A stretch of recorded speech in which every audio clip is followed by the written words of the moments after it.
আসসালামু আলাইকুম everyone, welcome back to my channel Mukti's cooking world. আজকে আমি আপনাদের সাথে খুবই সহজ এবং অল্প সময় তৈরি করে নেওয়া যায় এমন একটা বিরিয়ানির রেসিপি শেয়ার করব।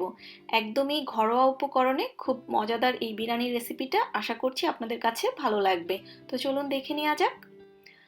আজকের রেসিপির জন্য প্রথমেই আমি একটা স্পেশাল মশলা তৈরি করব। আর এর জন্য এখানে আমি প্রথমেই নিয়েছি 1 চা চামচ পরিমাণ জয়ত্রী, নিয়েছি এখানে আমি একটা মাঝারি সাইজের কালো এলাচ বা বড় এলাচ, নিয়েছি এখানে আমি একটা বড় জয়ত্রীকের 1/4 ভাগ, মাঝারি সাইজ হলে অর্ধেকটা নিতে হবে। নিয়েছি এখানে আমি 3টা আস্ত শুকনা মরিচ, আরও নিয়েছি এখানে আমি 1 চা চামচ পরিমাণ কালো গোলমরিচ, আপনারা চাইলে সাদা গোলমরিচও নিতে পারবেন। নিয়েছি এখানে আমি ছোট সাইজের 2 টুকরো দারচিনি, এখানে নিয়েছি আমি 1 চা চামচ পরিমাণ লবঙ্গ, আরও নিয়েছি এখানে আমি 8 থেকে 10টার মতো সবুজ এলাচ বা ছোট এলাচ, নিয়েছি 2টো তেজপাতা। এবার এই সব মশলা আমি একসঙ্গে গুঁড়ো করে নিব একটা ছোট্ট ব্লেন্ডারে, তবে আপনারা চাইলে এটাকে পাটায় বেটেও ব্যবহার করতে পারবেন। তো আমি সবটুকু একসঙ্গে গুঁড়ো করে নিব।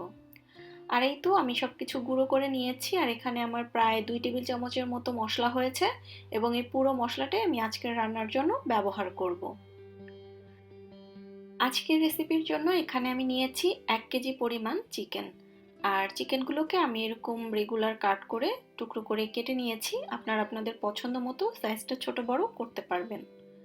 প্রথমেই এর মধ্যে এখন আমি দিয়ে দিচ্ছি 4 টেবিল চামচ পরিমাণ আদা রসুন বাটা, এখানে আদা আর রসুন একসঙ্গে বাটা আছে। দিয়ে দিচ্ছি 1 টেবিল চামচ পরিমাণ জিরার গুঁড়া। এবার দিয়ে দিচ্ছি প্রথমেই যে একটা স্পেশাল মশলা তৈরি করলাম বিরিয়ানির জন্য, সেই পুরো মশলাটা। এখন এর মধ্যে আমি দিয়ে দিচ্ছি চিকেনের জন্য যতটুকু লবণ প্রয়োজন ওরকম স্বাদ মতো লবণ। দিয়ে দিচ্ছি 3 টেবিল চামচ পরিমাণ পানি ঝরানো ফ্যাটানো টক দই। এবার সবকিছু হাত দিয়ে খুব ভালোভাবে চিকেনের সঙ্গে মেখে নিতে হবে, আর চেষ্টা করবেন অবশ্যই মশলাটা হাত দিয়ে মেখে নেওয়ার জন্য। মশলাটা মেখে নেওয়ার পরে আপনারা চাইলে চিকেনটাকে ম্যারিনেট করেও রাখতে পারবেন, তবে আমি আর ম্যারিনেট করছি না, চলে যাচ্ছি সরাসরি মূল রান্নায়। চুলায় আমি একটা হাঁড়ি বসিয়ে নিয়েছি, এবার এর মধ্যে দিয়ে দিচ্ছি আধা কাপ পরিমাণ রান্নার রেগুলার তেল। তেলটা গরম হয়ে যাওয়ার পরে 2টো তেজপাতা, 4টা এলাচ এবং 2 টুকরো দারচিনি দিয়ে দিলাম। এবার গোটা গরম মশলাটাকে হালকা একটু তেলের উপরে ভেজে নিব। হালকা ভেজে নেওয়ার পরে এবার এর মধ্যে আমি দিয়ে দিচ্ছি মেজারমেন্ট কাপের 1 কাপ পরিমাণ পেঁয়াজ কুচি। এবার পেঁয়াজ কুচিটা হালকা তেলের উপর একটু ভেজে নিব কিছুটা ব্রাউনিশ হয়ে যাওয়া পর্যন্ত। পেঁয়াজ কুচিটা যখন এরকম হালকা ব্রাউনিশ হয়ে যাবে ওই পর্যায়ে এর মধ্যে আমি দিয়ে দিচ্ছি মশলা মেখে রাখা চিকেনের টুকরোগুলো। চিকেনের টুকরোগুলো দিয়ে নেওয়ার পরে চুলার আঁচটা একদম হাইতে করে এবার 4 থেকে 5 মিনিটের জন্য চিকেনের টুকরোগুলো আমি একটু রান্না করে নিব বা কষিয়ে নিব। হাই হিটে চুলার আঁচটা থাকার কারণে চিকেন থেকে এক্সট্রা পানিটা বের হওয়ার সুযোগ পাবে না এবং মশলাটা কিন্তু বেশ ভালোভাবেই কষিয়ে নেওয়া হবে। প্রায় 5 মিনিট হাই হিটে কষিয়ে নেওয়ার পরে এবার আমি ঢাকনা দিয়ে ঢেকে চুলার আঁচটা মিডিয়াম লোতে করে ঢেকে রাখবো 5 মিনিটের জন্য। 5 মিনিট পরে আমি ঢাকনাটা খুলে নিচ্ছি, আর দেখতেই পাচ্ছেন এবার কিন্তু চিকেন থেকে বেশ অনেকটা পানি উঠে এসেছে এবং যথেষ্ট পানি উঠেছে, তাই আমি চিকেন সিদ্ধ হওয়ার জন্য এক্সট্রা করে কোনো পানি ব্যবহার করব না।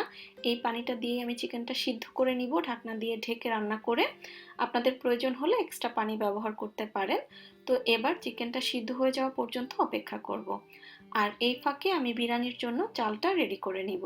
তো এখানে আমি নিয়ে নিচ্ছি মেজারমেন্ট কাপের 2 কাপ পরিমাণ পোলাওয়ের চাল। এবার এর মধ্যে আমি দিয়ে দিচ্ছি নর্মাল তাপমাত্রার বেশ কিছুটা পানি।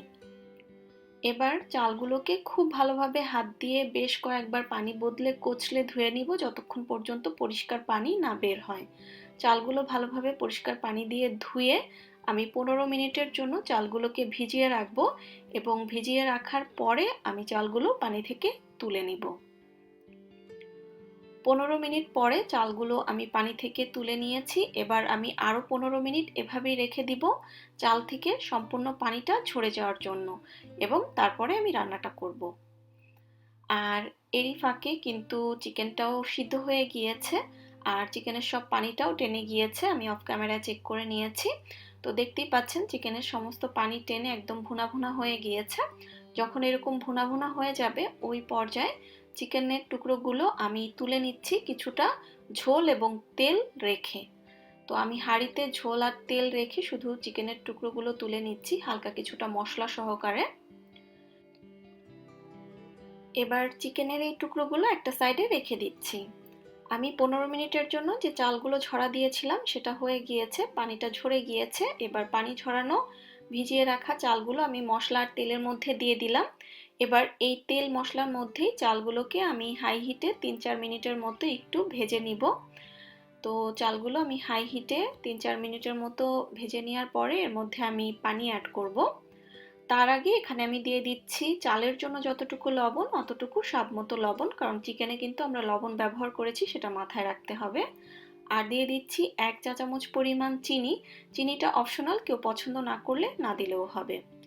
এবার এর মধ্যে আমি দিয়ে দিচ্ছি মেজারমেন্ট কাপের 2 কাপ পরিমাণ গরম পানি, আর সাথে দিচ্ছি 1 কাপ পরিমাণ লিকুইড গরুর দুধ। দুধটা অপশনাল, হাতের কাছে না থাকলে না দিলেও হবে, এখানে 3 কাপ পানি দিলেও হবে, তবে দুধ দিলে টেস্টটা ভালো আসে।